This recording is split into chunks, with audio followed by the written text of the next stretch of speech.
बीड जिल्ह्यातल्या मस्साजोगचे माजी सरपंच संतोष देशमुख यांच्या हत्या प्रकरणानं संपूर्ण राज्यात खळबळ उडाली आहे। या प्रकरणातील आरोपींना राजकीय अभय असल्याचा आरोप होतोय। याच पार्श्वभूमीवर या प्रकरणातील आरोपींपैकी तिघांना अटक झाली असली तरी इतर आरोपी मोकाट असल्यानं पोलिसांवर टीका होत होती।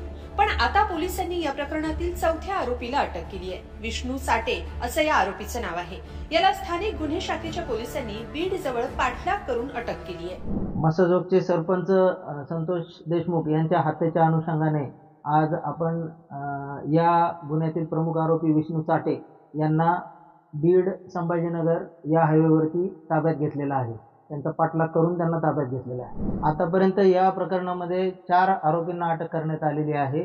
त्याच्यामध्ये जयराम साटे, महेश केदार, प्रतीक घुले आणि विष्णू साटे या प्रमुख आरोपींना आपण ताब्यात घेतलेले आहे। सदर विष्णू साटे या आरोपीचा शोध घेण्यासाठी आपण पुणे शहर, नाशिक शहर परिसर आणि संभाजीनगर या भागामध्ये आपण वारंवार त्याचा पाठलाग करत होतो आणि आज अखेर त्याला आपल्याला ताब्यात घेण्यामध्ये यश आलेले आहे। उर्वरित आरोपींचा शोध घेण्यासाठी आपली 3 पथके कार्यरत आहेत आणि ती राज्यामध्ये वेगवेगळ्या भागामध्ये त्याचा शोध घेत आहेत। विष्णू साटे यांच्यावरती खंडणीचा देखील गुन्हा दाखल आहे आणि या सरपंचाच्या खुनाच्या हत्येमध्ये देखील त्यांचा प्रमुख सहभाग आहे। विष्णू साटे उपमुख्यमंत्री अजित पवार यांच्या राष्ट्रवादीचा माजी तालुका अध्यक्ष आहे। छत्रपती संभाजीनगर इथून बीडकडे येत असताना बीड शहराजवळच्या लक्ष्मी चौकात स्थानिक गुन्हे शाखेच्या पोलिसांनी पाठलाग करून साटे याला अटक केली आहे। त्यामुळे आतापर्यंत अटक करण्यात आलेल्या आरोपींची संख्या 4 वर पोहोचली असून अजूनही 3 आरोपी फरार आहेत। विष्णू साटे याच्यावर सरपंच देशमुख यांच्या हत्येचा कट रचल्याचा आरोप आहे।